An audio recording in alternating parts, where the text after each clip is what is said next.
우리 함께 앞뒤 좌우에 계신 성도님들과 인사 나누겠습니다. 사랑하고 축복합니다. 사랑하고 축복합니다.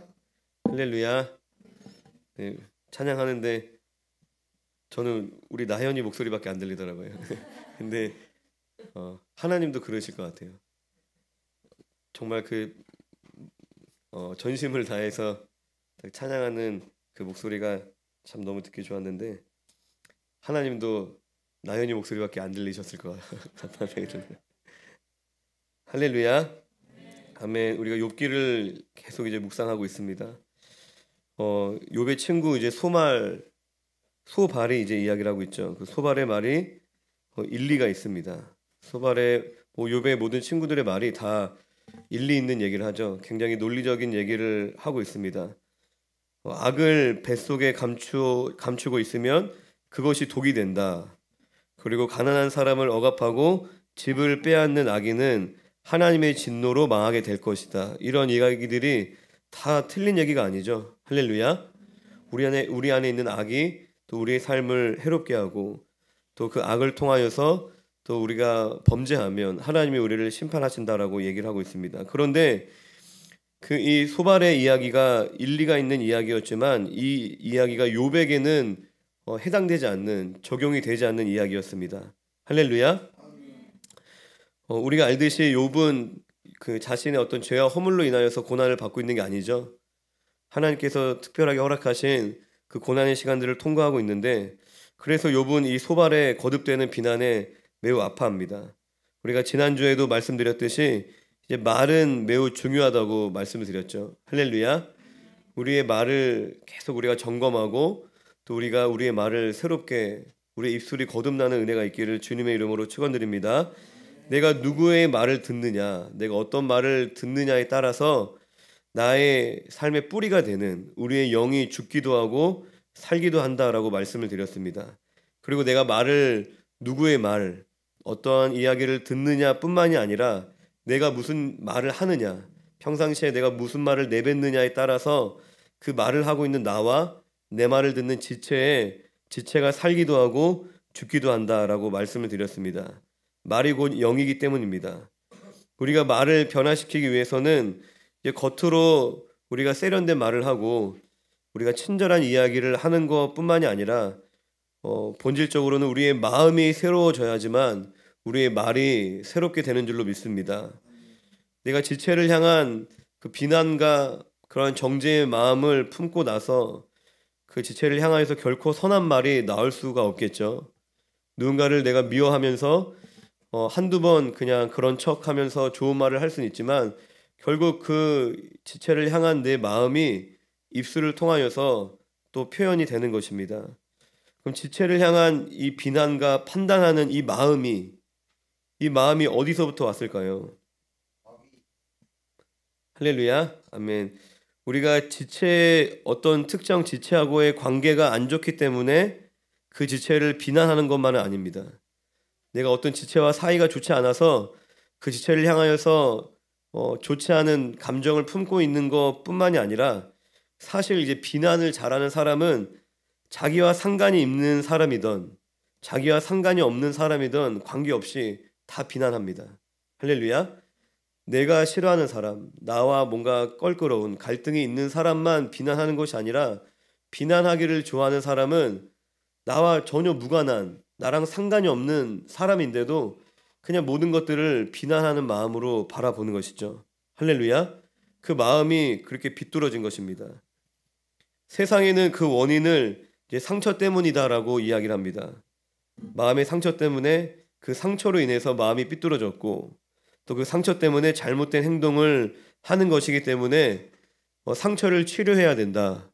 그러한 비뚤어진 마음을 우리가 회복하기 위해서는 상처를 치유해야 된다라고 이야기를 합니다. 그래서 상처를 치유하는 방법으로 제시하는 게 뭐죠? 그 마음을 억압받지 않는 거죠. 마음을 억압받지 않아야 되고 사랑을 받아야 된다. 수용받아야 된다. 존중받아야 된다. 이제 그러한 해법을 제시를 합니다. 그래서 그것을 어떻게 구체적으로 적용하냐면 네가 원하는 대로 하라는 거예요. 네가 원하는 대로 억지로 힘들게 하려고 하지 마. 너가 있는 그대로 편안하게 스트레스 받지 않고, 그리고 이해해 줘야 된다. 한없이 공감해 줘야 된다. 그리고 너 자신을 사랑해라. 너 마음의 소리를 따라라. 이제 이러한 식의 구체적인 적용을 이야기를 합니다. 이러한 세상 풍조를 따라서 학교에서는 이제 선생님들이 학생들을 훈계하지 않습니다. 체벌하지도 않습니다. 그리고 교회에서는 심지어 회개하지 않습니다. 할렐루야. 무엇이라고 교회에서 가르치냐면, 일부 교회가 되겠죠.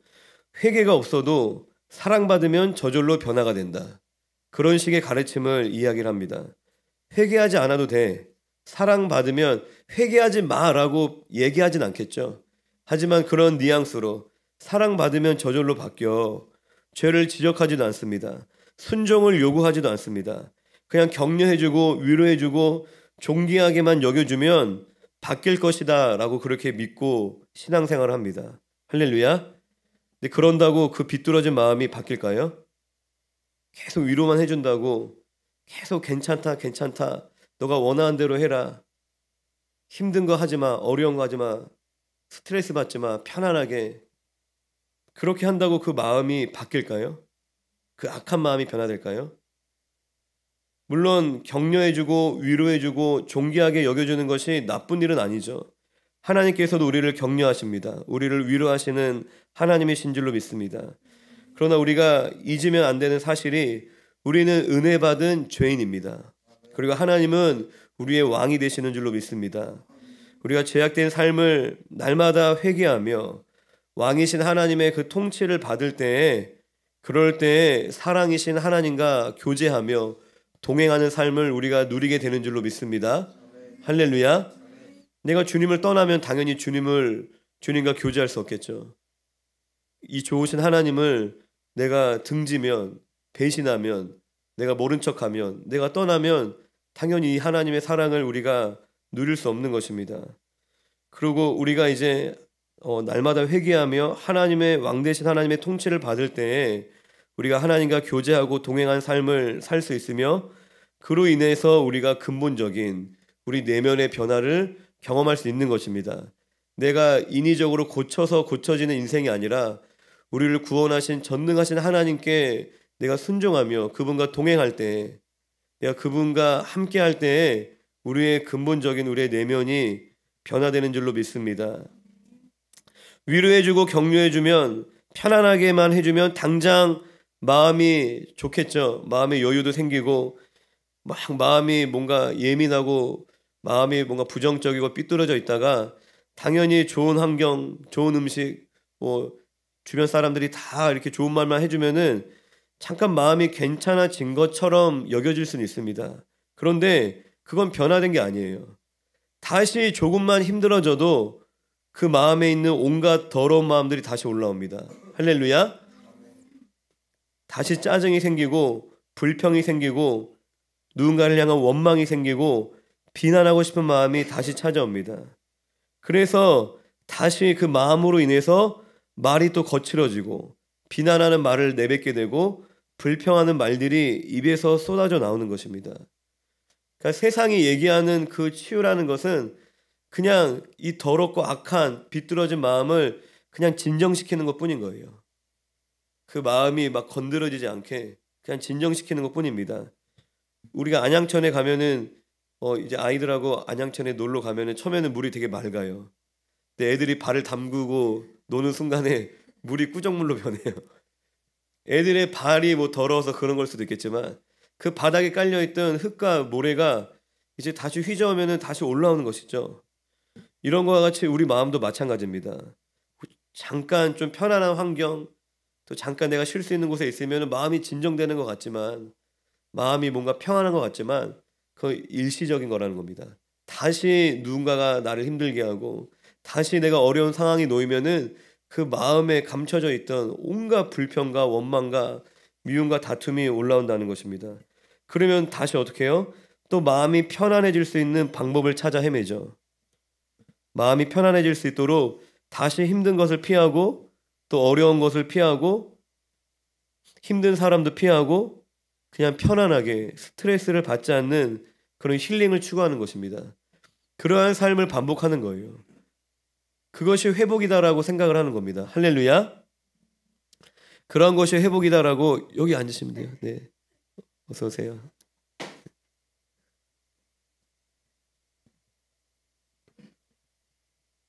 그런데 이것이 성경이 이야기하는 치유일까요? 내가 잠깐 편안한 환경에 놓여서 마음이 조금 진정됐다가 또 뭔가 힘들어지면은 마음이 요동치다가 또 다시 그 상황을 피하고 도망쳐서 다시 내 마음을 진정시키고, 그리고 또 어려움이 찾아오면은 마음이 요동치고 또 도망치고 또 조금 진정이 되면은, 이것이 성경이 말하는 치유일까요? 변화일까요? 앞서서 이야기했던 그런 세상이 이야기하는 네가 원하는 대로 해라, 억지로 힘들게 하지 말아라, 이해해줘라, 한없이 공감해줘라, 자기를 사랑해라, 마음의 소리를 따르라, 사실 이 말들이 우리가 잘 알듯이 마귀가 우리에게 주는 메시지와 동일한 메시지입니다. 할렐루야. 여러분 분명히 기억하셔야 됩니다. 이게 세상 풍조예요. 온 세상이 얘기하는 말입니다.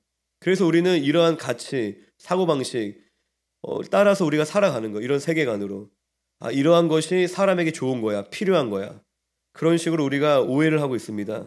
그런데 하나님께서는 인간에게 자기의 마음을 따라 살아가라고 말씀하신 적이 단 한 번도 없으십니다. 할렐루야. 하나님께서 사람에게 네가 원하는 대로 너의 감정을 따라 너의 마음을 위해 살아가라고 얘기하신 적이 단 한 번도 없다는 것이에요. 오히려 하나님은 우리에게 자기를 부인하라라고 말씀을 하십니다. 할렐루야.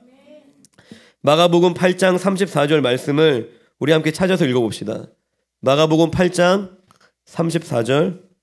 마가복음 8장 34절.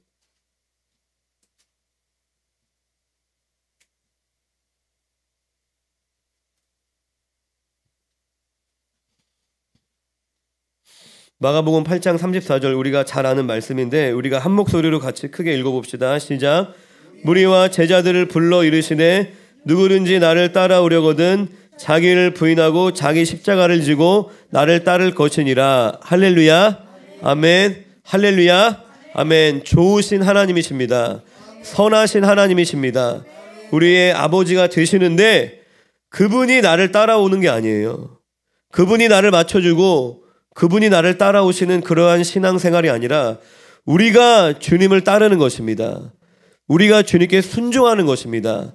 내 눈에 좋아 보이는 것들을 내가 따라가는 것이 아니라, 그것이 신앙적인 거라 할지라도, 그것이 사람들이 일반적으로 생각하는 좋은 삶이라 할지라도, 착하고 예의 바르고 단정한 삶이라 할지라도, 우리의 삶의 목적이, 우리의 삶의 걸음이 나를 부인하고 주님을 따르는 순종의 걸음이 아니라면 그 모든 삶의 모습들은 다 죄의 열매라는 것입니다.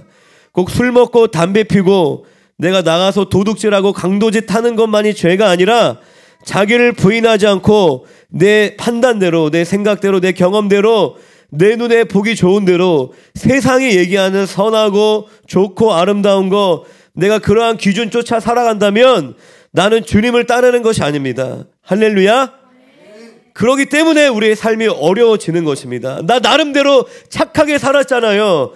나 나름대로 사람에게 상처 주지도 않았고 내 양심을 쫓아 살았잖아요. 그런데 왜 나에게 이런 일이 일어날까요? 물론 하나님께서 우리에게 어려움들을 허락하시는 것이 우리에게 다 징계만은 아니겠죠.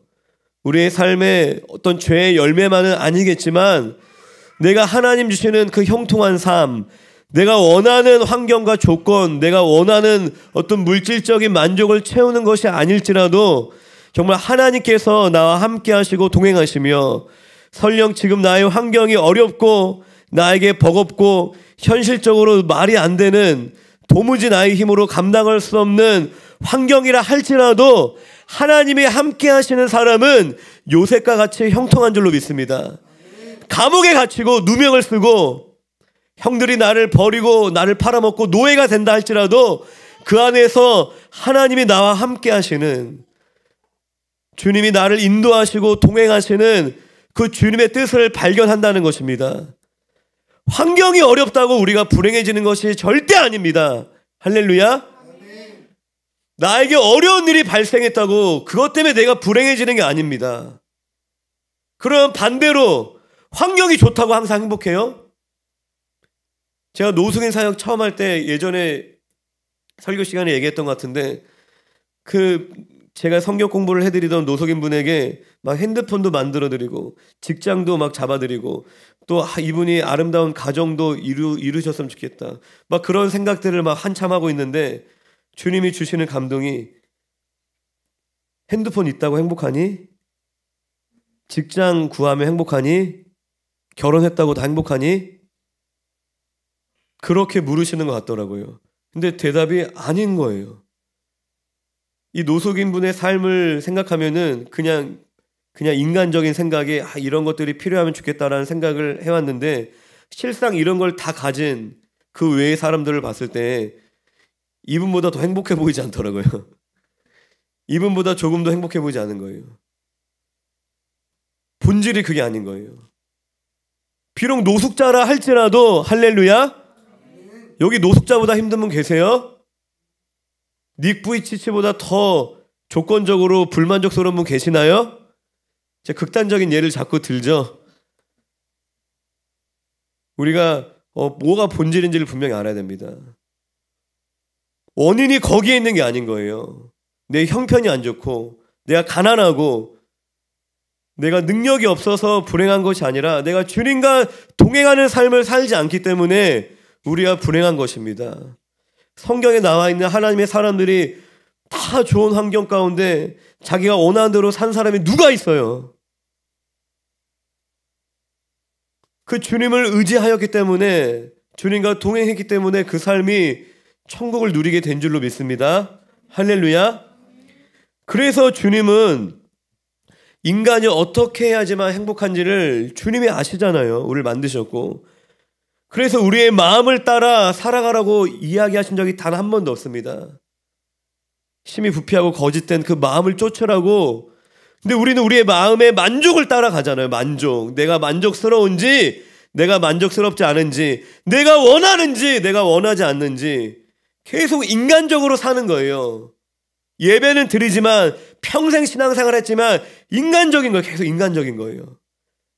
내가 원치 않는 상황이고 내가 어려워, 피부로 느껴지는 현실이 내가 고통스러워, 그러면 이꼬르 나는 불행하다 라고 믿는 것입니다. 그 거짓말이 깨트려지기를 주님의 이름으로 축원드립니다.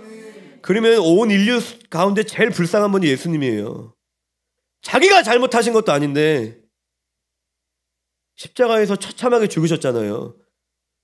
그분이 불행한 분이실까요? 우리가 믿는 그 하나님이 불행한 하나님이신가요? 실패자이신가요? 우리는 그 예수님을 믿는다, 닮는다, 그 주님과 하나 된다라고 얘기하면서 그 주님이 가신 길이 아닌 전혀 다른 길을 우린 꿈꾸고 있어요. 내 눈에 보이는 환경이 좋아지기를 원하고, 내 문제가 해결되기를 원하는, 내 마음이 만족스럽고 편안하고 내가 바라는 것이 성취되고 이루어지기를 항상 원하잖아요. 그게 안 되니까 우울해지고 낙심하고 화가 나고 짜증이 나고 누군가를 원망하고 불평하며 하나님께 감사하지 못하고 찬양하지 않는 그러한 삶으로 계속 떨어지는 겁니다. 그 차원을 우리가 넘어서야 됩니다. 사실 그 삶은 주님 따르는 삶이 아닌 거예요. 주여 주여는 하지만 주님과 상관없는 삶일 수도 있는 것입니다. 주님 우리에게 부탁하신 것은 자기를 부인하고 자기 십자가를 지고 나를 따를 것이니라. 할렐루야. 자기를 부인하라고 우리에게 말씀하셨어요. 모든 인간은 죄로 타락하였고 그 타락의 범위는 전적인 타락입니다. 전적인 타락. 내가 멀쩡했는데 누구 때문에 내가 삐뚤어진 게 아니에요. 내가 누구 때문에 상처받아서 내가 조금 망가진 게 아니라, 우리는 본질상 진노의 자녀이고 우리는 근본적으로 전적으로 타락한, 우리의 모든 지정의가 아무런 소망이 없고 선한 것이 단 하나도 없는 그런 타락한 존재인 줄로 믿습니다. 아멘. 할렐루야. 아멘. 인간 안에 이러한 조금도 선한 것이 하나도 없는데, 우리가 인간적으로 봤을 때 조금 선해 보이고 조금 더 착해 보이지만 결국 모든 인간은 똑같다는 거예요. 다 죄를 사랑하고 마귀의 종노릇하며 살아갈 뿐인 것입니다. 그렇게 인간은 죄로 인하여서 하나님의 영이 떠난 육체가 되었습니다. 그리고 타락한 인간은 하나님과 원수되었고 그 인생의 끝은 영원한 죽음입니다. 그런데 우리를 사랑하시는 하나님께서 우리에게 열어주신 그 유일한 구원의 길은 우리가 예수 그리스도를 믿음으로 거듭난 새 사람이 되는 것입니다. 할렐루야. 이 자리에 계신 우리 모든 믿음의 성도님들은 예수 그리스도를 나의 구원자로 고백하시는 줄로 믿습니다. 아멘. 할렐루야. 아멘. 우리를 구원하신 하나님을 찬양합니다. 아멘. 할렐루야. 아멘. 이제 구원받은 믿음의 성도는 죄로 타락한 우리의 옛사람이 아니라 예수를 믿고 성령으로 거듭난 우리가 새 사람으로 이제는 살아야 됩니다. 여러분들이 예수를 믿는 하나님의 자녀라면, 거듭난 구원받은 성도라면 이제는 옛사람, 여러분들이 원래 가지고 있던 그 성품을 따르시면 안 된다는 겁니다. 할렐루야. 이제 내 안에 계신 그 예수님, 그 예수님의 성품을 따라 사시기를 주님의 이름으로 축원드립니다. 여러분들은 죽었어요. 그 원죄로 인해 생겨난 우리 안에 옛사람은, 옛 성품은 그리스도와 함께 십자가에 죽은 줄로 믿습니다. 서운해하고 미워하고 우울해하고 낙심하고 정죄하고 판단하며 시기 질투하는 우리의 옛 성품은 죽었습니다. 할렐루야. 내 안에 계신 주님이 우울해하시나요? 내 안에 계신 주님이 낙심하시나요? 내 안에 계신 주님이 시기 질투하시나요? 내 안에 계신 주님이 항상 억울해하시나요? 내 안에 계신 주님이 감사치 아니하고 하나님을 찬양하지 않고 원망 불평하며 살아가시나요? 내 안에 계신 주님이 소망을 잃고 절망 가운데 계시나요? 아닙니다. 그것은 주님의 성품이 아니에요. 이미 십자가에 죽은 우리의 옛사람의 그 습관인 겁니다. 할렐루야. 내 안에 계신 주님이 물질 따라가시나요? 세상 즐거워하시나요? 내 안에 계신 주님이 눈에 보이는 것으로 반응하시나요? 할렐루야. 여러분들은 죽으셨어요. 여러분들 안에 계신 그 예수님께 집중하시기 바랍니다. 그 예수님을 따르셔야 됩니다. 내가 주인 되어 살아가오던 삶을 회개하고 성령의 인도하심을 따르는 삶을 사시기를 주님의 이름으로 축원드립니다.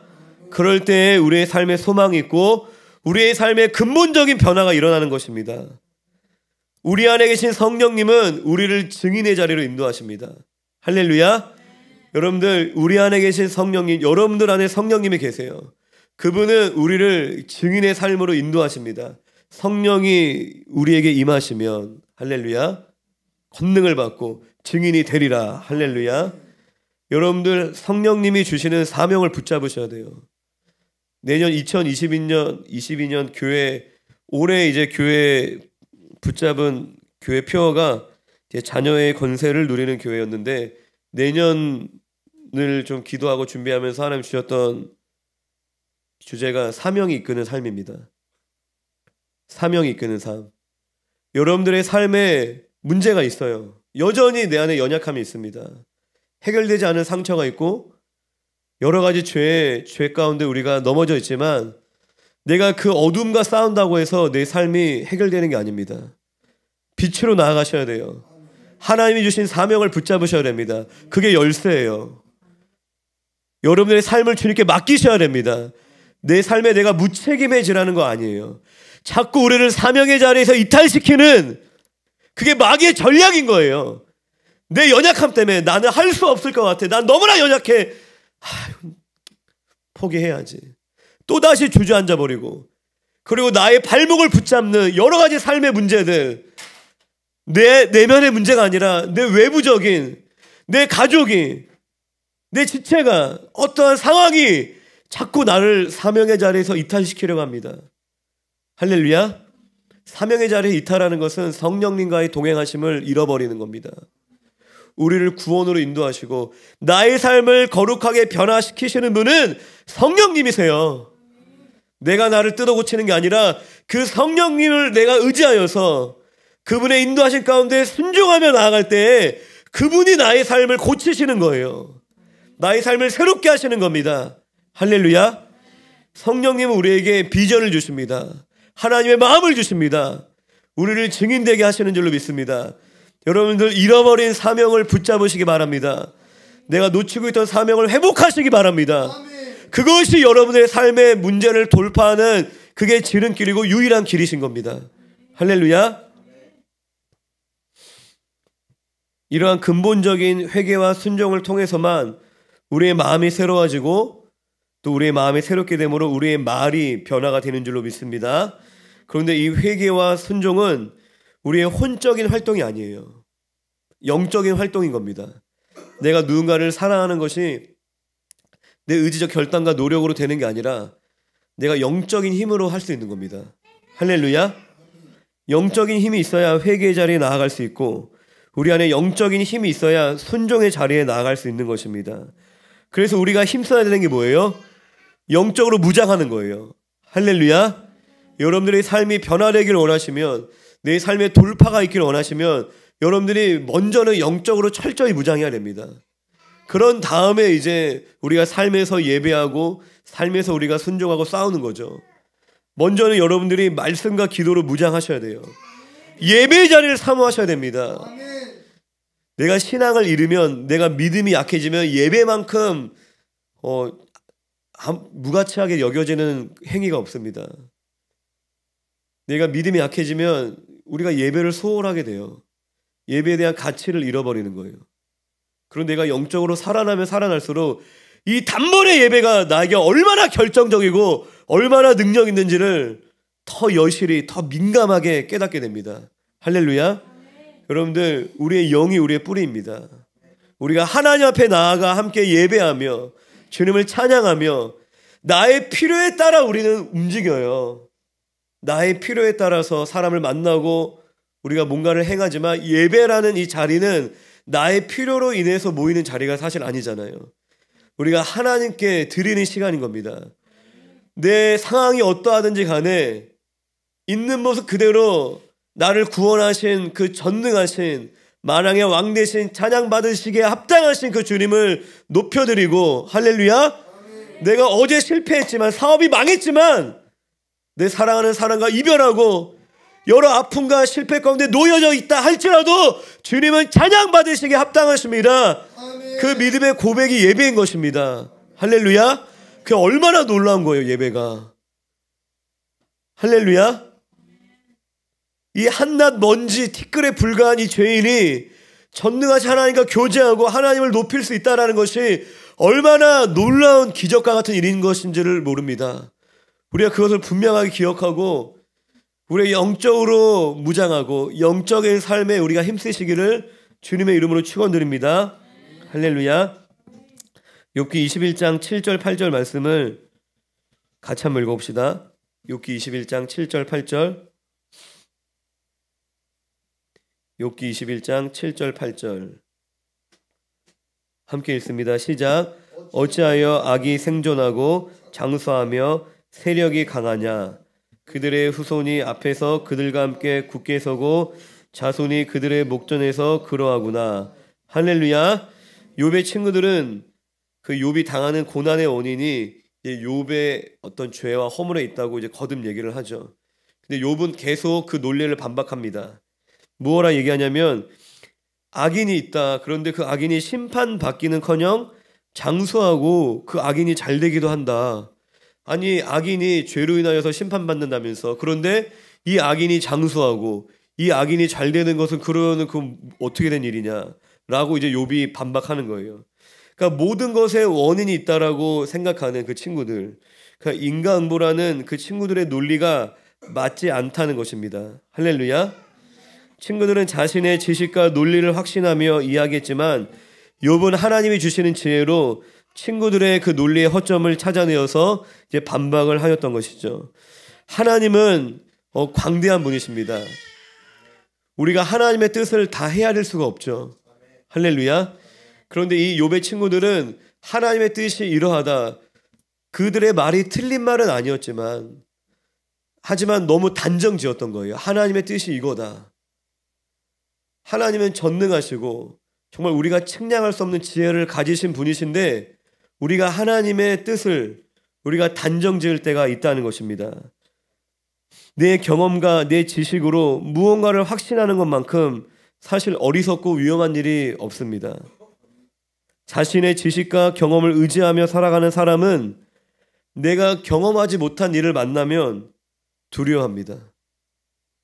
내가 경험해서 내가 할 수 있는 것들 가운데 막 살아가는 사람은 갑자기 내가 할 수 없는 일을 맡게 되면 두려워해요. 그리고 내 지식을 의지하며 살아가던 사람은 내가 지식적으로 모르는 어떤 분야를 만났을 때 그럴 때 당황하고 두려워합니다. 할렐루야. 그런데 하나님은 우리를 정확하게 그 지점으로 인도하십니다. 내 경험이 미치지 않는 지점, 내 지식이 미치지 않는 그 지점으로 성령님은 우리를 인도하세요.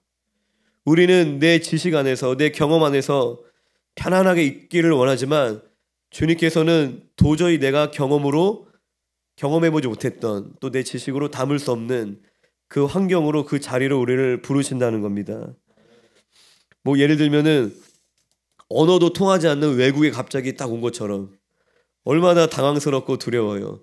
말도 통하지 않고 아는 사람도 없는 그 나라에 대해서 그 문화 아무것도 모르는 그곳에 내가 그냥 혼자 서 있는. 할렐루야. 주님은 그런 자리로 우리를 인도하십니다. 내가 그런 당황스러운 자리에 서 있다면 그게 주님의 인도하심인 겁니다. 할렐루야. 그러면 우리는 두려움을 경험하게 되고 한 걸음도 내딛지 못합니다. 지식을 더 쌓아서 완벽하게 내가 이해하고 모든 것을 철저하게 파악해서 그 두려움을 벗어나려고 합니다. 그리고 내가 경험하지 못한 것은 시도하지 않으려고 그래요. 그냥 피합니다. 그리고 내가 경험했던 것, 내가 해봤던 것, 내가 할 수 있는 것, 익숙한 것 속에서 막 자신 있게 살아가려고 그래요. 그게 자기의 성을 쌓는 겁니다. 그런데 하나님께서는 우리가 의지하고 있는 그 성을 철저하게 무너뜨리시는 줄로 믿습니다.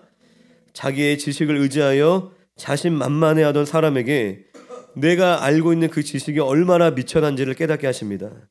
그리고 자신의 익숙한 경험한 것 속에서 숨어 살고 있는 사람을 미지의 세계로 끄집어내시는 줄로 믿습니다. 할렐루야. 그 이유가 뭐죠? 오직 주님만 의지할 수 있도록.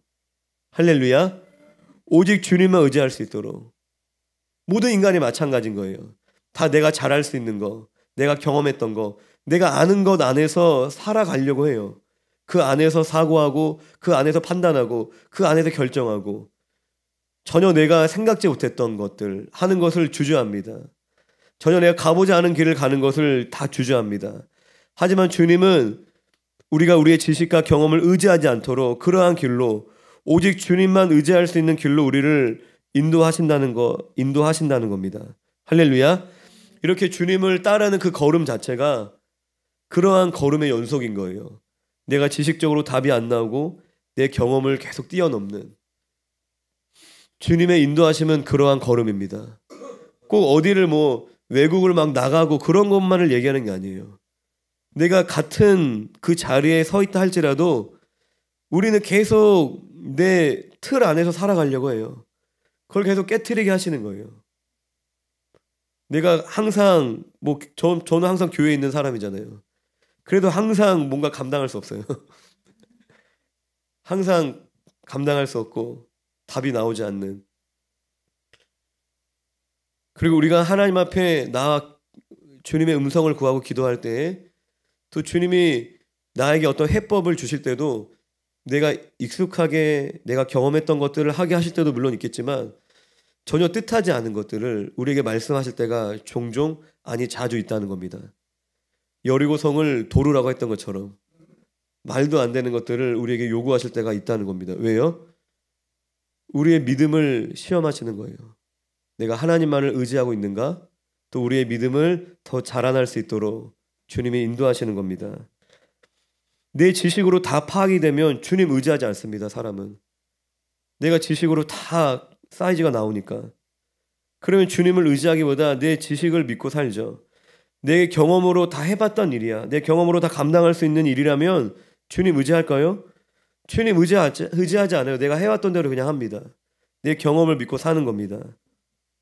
그래서 정말 그러한 것들을 다 내려놓고 자기의 지식과 경험을 의지하지 않고 주님께 순종하며 나아가는 그 사람이 진정으로 겸손한 사람인 거죠.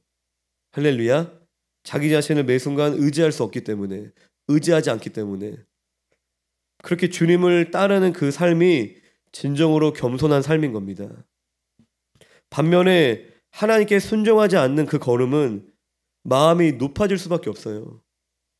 편안하고 안락하고 뭔가 확신에 가득하니까 내 힘으로 할 수 있고 내가 얼마든지 내가 해결할 수 있는 그 상황 가운데 내가 계속 놓이면은 마음이 높아질 수밖에 없습니다. 내 미천한 지식과 경험 안에 살아가기 때문에 그런 것입니다. 그리고 어떻게든 두렵고 힘든 상황을 피하며 거짓된 평화죠. 그 거짓된 평화를 지키려고 처절한 몸부림을 치며 살아가는 것입니다. 근데 우리가 자칫하면 자신의 성을 막 지키기 위해서 애쓰고 자신의 성을 하나님이 무너뜨리는 것 가운데 아파하는 지체를 우리가 막 위로해주고 도와줄 수 있는 거예요. 사실 그들에게 필요한 것은 위로나 도움보다 그 거짓된 평화가 산산조각 나기를 우리가 기도해야 하는 줄로 믿습니다. 오히려 나의 이 도움이 독이 될 수도 있는 거예요. 그가 빨리 절망해야 되는데 빨리 실패하고 빨리 무너져야지 하나님과의 관계가 회복될 수 있는데, 새롭게 될 수 있는데 막 근근히 막 살아가게끔 막 지원해주고 근근히 살아가게끔 내가 붙잡아주면은 오히려 그의 삶이 그 거짓된 평화를 계속 붙잡고 살아가게끔 만들어주는 게 될 수도 있다는 것입니다. 그러니까 주님께 순종하는 걸음을 걸을 수 있도록 도와주는 것이 가장 큰 도움이라는 것입니다. 우리가 힘들어? 누가 힘들어해? 그럼 하지마. 내가 대신 해줄게. 불편해? 불편하니? 하지마. 내가 대신 해줄게. 어려워? 하지마. 내가 대신 해줄게. 뭐 그런 식으로 계속 하면은 결국 그 사람 어떻게 돼요? 힘들면은 포기하고, 불편한 거 싫어하고, 어려우면 피하는 그냥 그런 사람이 되는 거예요. 힘들어? 하지마. 예전에 이제 기도하다가 하나님이 이제 어떤 마음을 주셨었는데 처음에는 이제 그게 무슨 뜻인지를 잘 몰랐어요. 그게 어떤 마음이었냐면 저희 자녀들이 제 자녀가 아니잖아요. 하나님의 자녀잖아요. 전 청직이고 하나님의 자녀를 제가 대신 이제 하나님을 아버지로 만날 때까지 그렇게 도와주는 그런 역할을 하는 게 이제 부모라고 생각하는데 아이들을 조금 부족하게 이제 주체는 하나님인 거예요. 내 뜻대로 키우면 안 돼요. 아이들을 좀 부족하게 키워달라는 좀 그런 마음을 주시더라고요. 그래서 그게 무슨 말이지? 부모의 마음은 이제 사실상 하나라도 더 해주고 싶은 마음이거든요. 내가 이제 못 먹어도 자녀는 먹이고 싶고 또 더욱이 이제 내가 누려보지 못한 게 있다면 자녀에게는 꼭 해주고 싶은 그런 마음이 다 모든 부모의 마음입니다. 그리고 자녀가 상처받거나 힘들어하는 모습을 보고 싶지 않습니다. 오히려 그렇게 못 해주는 것이 더 속상한 거죠. 그런데 이제 시간이 흐르면서 그때 주님이 주셨던 그 마음을 조금씩 이제 이해를 해가고 있는데, 물론 이제 그 한 영혼이 보살핌을 너무 받지 못해서 큰 결핍이 생기는 거는 그건 안 좋은 일이죠. 하지만 그런 것이 아니라 지나친 풍족보다 이 조금의 결핍이 오히려 유익하다라는 생각들을 많이 하게 됩니다. 이제 자녀가 이제 한두 명씩 늘면서 어떤 마음이 드냐면은 처음에 이제 첫째 아이가 있다가 둘째 아이가 태어나니까 제가 가지고 있는 시간과 에너지는 한정돼 있잖아요. 근데 이제 한 명에게 주던 거를 이제 두 명이 생기면 두 명에게 나눠주고 세 명이면 세 명에게 나눠줘야 되고 점점 나눠줘야 되는 거예요. 근데 그게 이제 처음에는 되게 미안한 마음이 들더라고요. 그러니까 둘째가 태어나고 이제 그런 마음을 처음 경험했던 것 같아요. 그러니까 첫째가 이제 자기의 뭔가 사랑을 빼앗기는 것처럼 아빠 엄마가 자신에게만 집중했었는데 이제 동생을 챙겨주고 동생과 놀아주고 하는 거를 이렇게 보면서 뭔가 자기의 사랑을 빼앗긴 것처럼 이제 바라보는 그러한 첫째의 모습이 되게 뭔가 미안한 마음이 이제 처음엔 들었는데, 그런데 이제 시간이 지나니까 첫째가 이제 혼자 이제 사랑을 독차지할 때는 그냥 당연하게 느끼던 부모의 어떤 관심과 사랑을 이제는 소중하게 여긴다라는 느낌이 들더라고요. 자기가 혼자 이제 그걸 누릴 때는 그런 거를 잘 몰랐던 것 같은데 이제 그게 막 분산되고 나눠지고 하니까 그것이 이제 가치 있다라고 생각하는 거예요. 충분하지 않으니까 더 가치 있다라고 생각을 하게 되는 거죠. 그러면서 이와 같이 이제 가난한 사역자 부모이기 때문에 그 밑에서 아이들이 이제 자라나면서 경험하게 될 이제 다양한 결핍들이 생길 텐데 이것이 정말 하나님의 사랑을 아이들이 갈망하게 되는 그런 힘이 될 것이다라는 믿음을 이제 주시더라고요. 뭔가를 채워주지 못하고 충분하지 못하게 돌봐주는 것이 처음에는 미안한 일이었는데 이것이 하나님의 섭리구나, 이것이 이제 하나님의 방법이구나라는 것들을 또한 신뢰를 하게 되었습니다. 이와 마찬가지로 우리에게 적용을 해야겠죠. 우리의 삶에 찾아오는 그런 불만족스러움이 있습니다. 결핍들이 있어요. 내 삶에 찾아오는 불편함이 있습니다.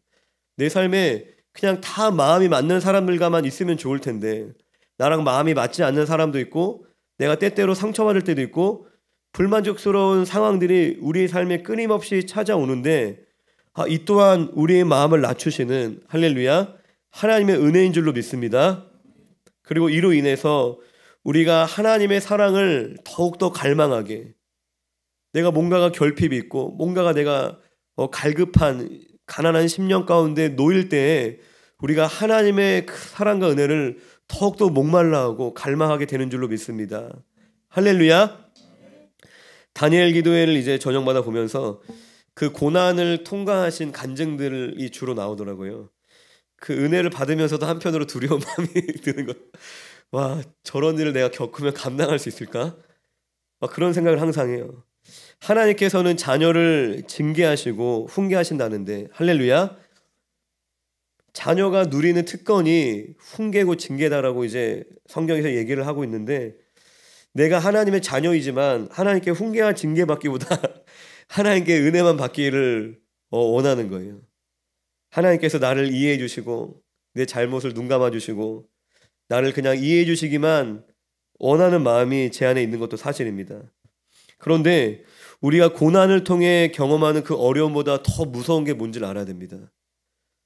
우리에게 잠시 찾아오는 그 고난, 그 결핍, 그 부족함, 그 어려움보다 더 무서운 게 우리가 자아가 충만한 죄인이 되어서 영적인 고아로 사는 것이 가장 무서운 일입니다.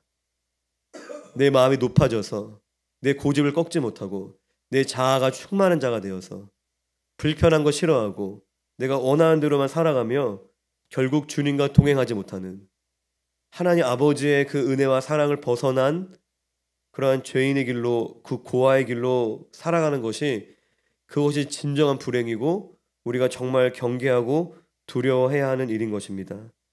고난은 유익한 줄로 믿습니다. 할렐루야. 이 고난을 통해서 우리가 이 광대하신 하나님을 더 깊이 만나게 되는 줄로 믿습니다. 우리가 꼭 큰 그 간증이 나온 것처럼 큰 사고를 당해야지만 고난이 아니라 가족이 막 어디 아파야지만 고난이 아니라 실제로 이제 그 간증을 막 들으면서 그렇게 두려워하고 떨고 있는 저에게 하나님 주시는 감동이 꼭 뭐가 막 망하고 막 뽀개지고 막 누가 막 나가 죽고 막 그래야지만 고난이 아니라 우리가 날마다 우리를 십자가로 인도하시는 성령의 인도하심을 따라 살아가면 그게 우리의 삶의 고난인 겁니다. 그게 정말 고상한 고난 당하는 거예요. 의인이 겪는 고난. 내가 이리저리 도망 다니다가 고난 당하는 게 아니라 내가 죄악 가운데 실패하고 넘어지는 그러한 고난이 아니라 나에게 말씀하시는 그 성령의 음성을 따라 순종할 때 우리를 좁은 길로 인도하시고 우리를 십자가로 인도하시고 우리로 하여금 한 영혼을 죽기까지 사랑하게 하시는 그 성령의 음성을 여러분들이 따르시면 우리의 삶에 다른 고난 필요 없어요. 누가 뽀개지고 막 망가지고 그런 일 겪을 일 없습니다. 뽀개지는 게 목적이 아니에요. 하나님께는. 얼마나 하나님 마음 아프시겠어요. 우리가 사고를 당하고 우리가 질병으로 고통을 받으면 얼마나 하나님 마음 찢어지겠어요. 하지만 하나님의 목적은 우리의 마음이 낮아지는 겁니다. 우리가 주님만을 의지하는, 우리에게 영생을 주시고자 하는 것이 하나님의 뜻인 거예요.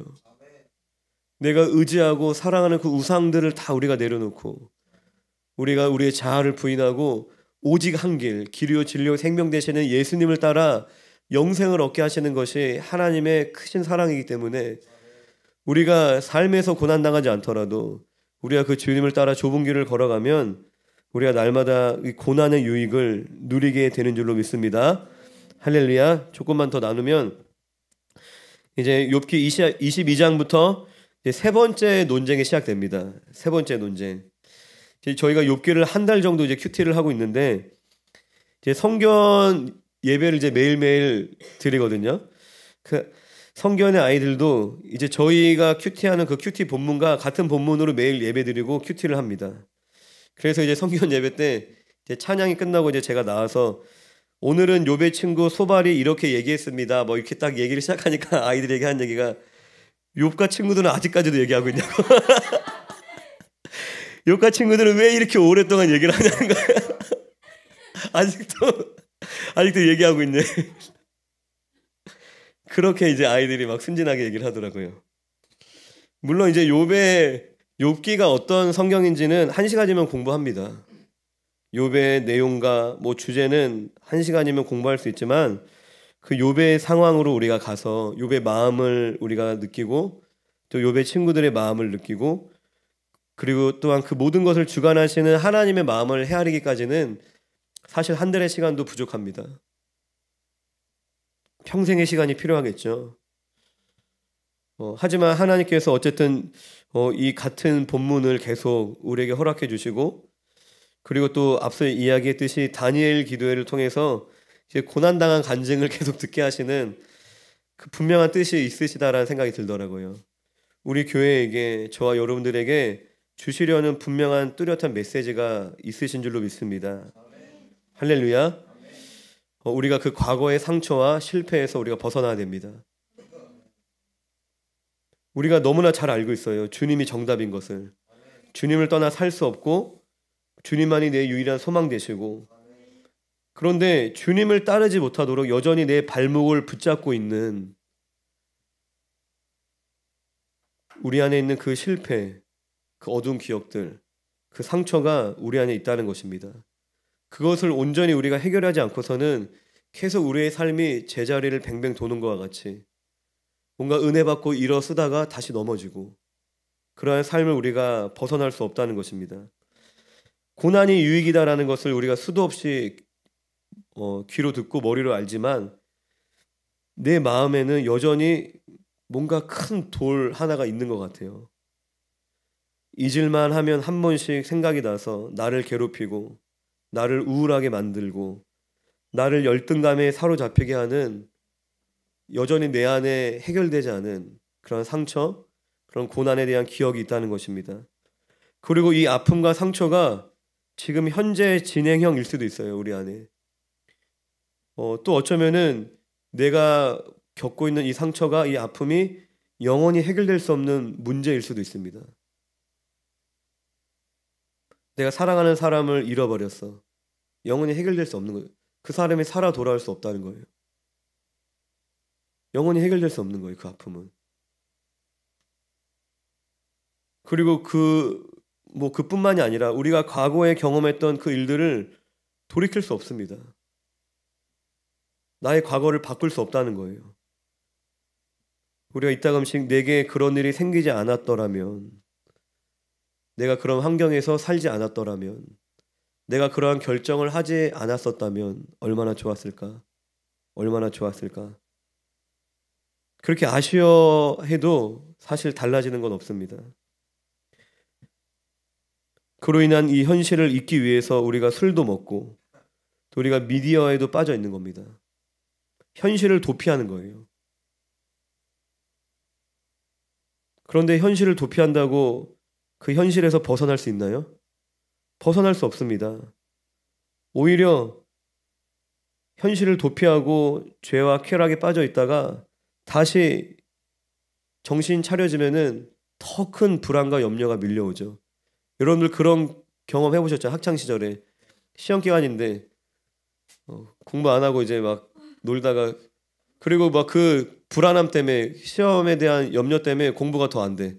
그럼 친구들하고 막 놀고, 야 운동이나 하자, 막 게임이나 하자, 그렇게 한참 놀다가 나면 놀 때는 막 스트레스 풀리는 것 같은데, 놀고 나면은 이제 몇 시간이 안 남았구나. 그 막 스트레스를 더 많이 받죠. 할렐루야. 신앙생활은 현실 도피가 아닙니다. 우리가 그런 식으로 이제 막 현실을 벗어나려고 애를 쓰지만, 이 신앙생활은 현실을 도피하게 만들어주는 것이 아니라 오히려 그 반대입니다. 신앙생활은 현실을 직면하게 해줍니다. 신앙생활은 현실 직면이에요. 현실 도피가 아니라.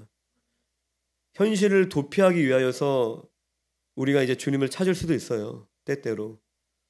우리의 피난처가 되시는 주님께 나아가서 모든 것을 다 우리가 다 내려놓고 다 잊어버리고 싶을 때도 있지만, 그런데 주님은 우리가 그 현실을 마주하게 하십니다. 반드시. 그래서 우리가 힘들 때 주님 안 찾는 거예요. 오히려 주님 안 찾는 거예요. 주님은 그 본질적인 문제를 건드리니까 자꾸. 욥이 친구들과 이제 이렇게 계속 논쟁을 이어가면서 좋았던 점이 하나 있다고 생각이 들더라고요. 좋았던 점이. 그게 뭐냐면은 욥으로 하여금 계속 현실을 자각하게 만들어주는 거예요. 친구들이. 계속 친구들이 막 뭐라고 잔소리하면서 욥이 현실을 자각하는 거예요. 하나님 뜻이 무엇일까 계속 욥이 고민할 수 있도록 어쩌면 친구들이 도와준 게 될 수도 있는 겁니다. 만약에 욥이 그냥 혼자 있었다면 그냥 자포자기 상태로 멍 때리고 있었을 수도 있겠죠. 그냥 아무 뭐 답이 없으니까 그냥 멍 때리고 있는 거예요. 그냥 자포자기하고 삶의 의욕을 잃을 수도 있는 겁니다. 그런데 욥이 친구들과 치열하게 논쟁하면서 자신에게 닥친 이 고난에 대해서 끊임없이 하나님께 묻고 계속 생각할 수 있었다는 겁니다. 계속 이 현실을 직면할 수 있었다는 거예요. 현실 도피가 아니라. 그렇게 욥이 자신에게 처한 이 현실을 아프지만 마주하면서, 그리고 하나님 앞에 고민하면서 그 고난을 조금씩 소화해 갔던 것입니다. 할렐루야. 여러분들이 힘들다고 도망치시면 안 됩니다. 도망치시면 안 돼요. 우리 예배의 자리가, 기도의 자리가 그러한 도피처가 되지 않기를 원합니다. 어떤 면에서의. 그리고 죄와 쾌락으로 현실을 잊으려고 해도 여러분들 소용없습니다. 그 죄로 인한 오히려 그 열매가 더 우리를 아프게 합니다. 뒤늦게 찾아오는 좌절감은 이루 말할 수가 없죠. 여러분들 고난과 마주하셔야 됩니다. 충분한 시간을 마주하시기를 주님의 이름으로 축원드립니다. 힘들다고 혼자만 있지 않기를 주님의 이름으로 축원드립니다. 할렐루야. 혼자만 있으시면 안 돼요. 내가 하나님과 독대하는 것과 그냥 마음이 어렵고 낙심이 돼서 운둔하는 것은 다른 거예요. 할렐루야. 하나님과 내가 1대1로 만나서 독대하는 시간이 너무나 귀하지만, 그것하고 그냥 집에 짱 박혀갖고 사람들 만나고 싶지 않고 사람들 회피하고 운둔하는 것은 전혀 다른 겁니다. 아예 반대로 가는 거예요. 성도의 교제가 매우 중요합니다. 어쩌면 우리가 고난 가운데 있을수록, 우리가 힘들수록 더 빛 가운데 나아오셔야 돼요. 혼자 계시면 안 돼요. 모임에 참여하시기 바랍니다. 그래서 삶을 오픈하세요. 그냥 생각하고 싶지도 않은 그 아픔을, 그 어려움을 그냥 덮고 살아간다고 해결될 건 하나도 없어요. 그걸 오픈하셔야 됩니다. 그리고 고민을 함께 놔두고 함께 기도하시길 바랍니다. 그런 구체적인 기도 제목을 가지고, 또 우리가 이 설교 시간에는 자기 얘기 못 하잖아요. 자기 얘기 하는 시간이 아니잖아요. 그런데 우리가 성도들과 교제하면서 내 안의 아픔을, 내 안의 상처를, 또 내 안의 구체적인 삶의 상황과 기도 제목을 나누며 서로 중보할 때에, 할렐루야, 그럴 때 내가 홀로 짊어지고 있던 그 고난의 무게가 이제 가벼워지는 것입니다. 삼겹줄은 끊어지지 않습니다. 여러분들 삼겹살만 좋아하시지 말고